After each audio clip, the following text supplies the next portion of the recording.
Alright guys, what's up? Welcome to another edition of Average Aaron's Auto Videos, and today we're going to do an oil change on a 2005 Ford Freestyle limited edition. So this takes about 6 quarts, but again, you want to start measuring and check your dipstick level about 5.5 or so. So first thing you want to do is pop the hood and also set the e-brake on the car so it doesn't roll back and forth and is more secure. Next thing you want to do is jack the car up, and I've taken the wheel off because I was working on something else. And then always have jack stands for extra support. And then I've got my oil catch pan underneath.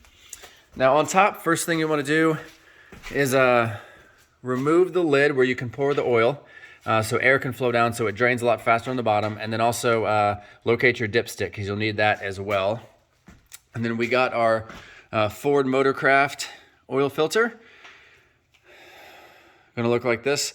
Now this rubber seal that's around this, you want to make sure you take a little bit of oil and go ahead and put some on there to help the seal when you put it back on there. So you'll just essentially turn this upside down and get a little bit of oil on it so that that seal forms nice and tight when you put it back on underneath the car. All right, so you'll need a ratchet, and for this you'll need a 15mm socket onto your ratchet. So we'll crawl underneath here, and here's your oil filter, and then here is your oil pan with the oil dripping out. Now I've already taken the 15mm drain plug bolt out, but see where that little drop of oil is right there? It's right on the other side of that, and my arm can't actually reach the point. There we go, but it's right there on the other side. So you'll stick a 15mm on there, lefty-loosey that bad boy off, and then let it drip for a while to get it in there.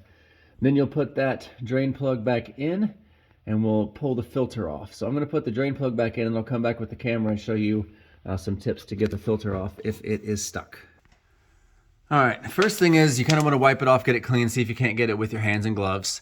And then the next piece is I bought one of these handy dandy oil wrench things. Now, you want to make sure that you're in a place where if this doesn't work, and you destroy the filter, you can't get it off, you can't drive the car, that you can be towed as easily.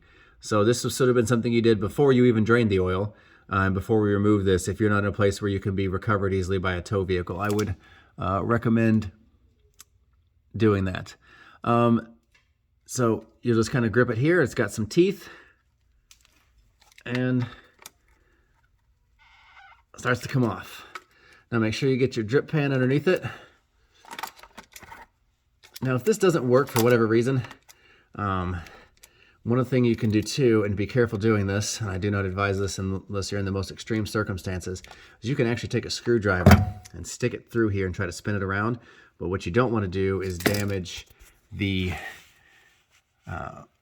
filter inlet on the inside. See, I'm just going to let it drain out for a minute.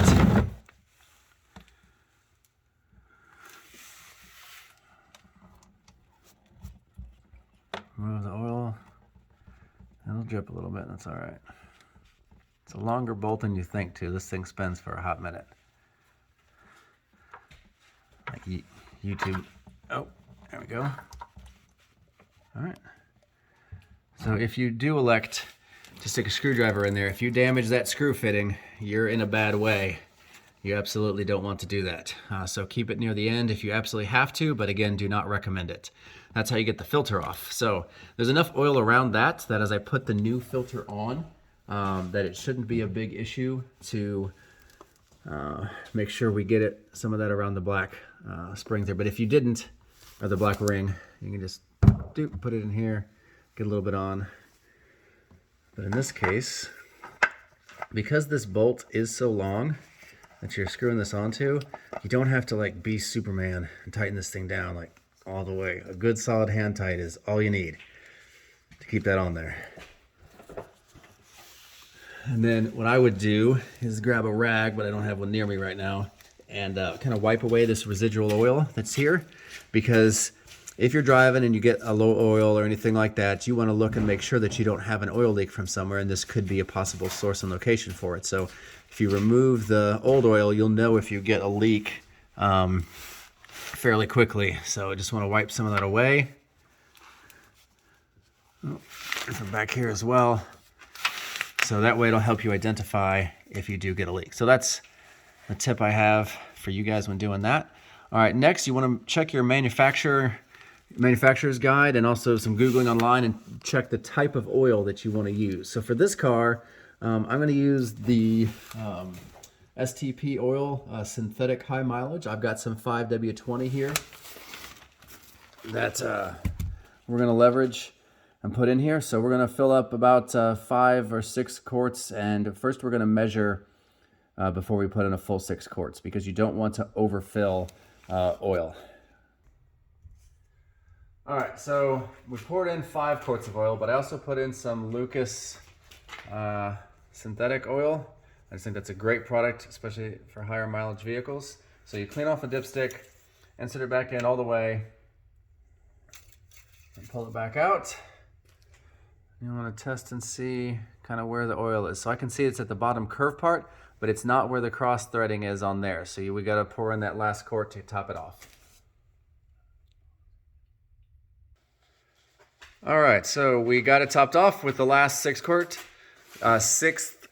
total of 6, plus a little bit of Lucas oil that we put in there on top of that. And you want to make sure you put the cap back on so it doesn't come spewing out when you start it. So again, that's how you change your oil on a 2005 Ford Freestyle. Hopefully this video was helpful. If so, be sure to hit that like and subscribe button down below. And if you got any questions, go ahead and post them in the comments and I'll answer them as quick as I can.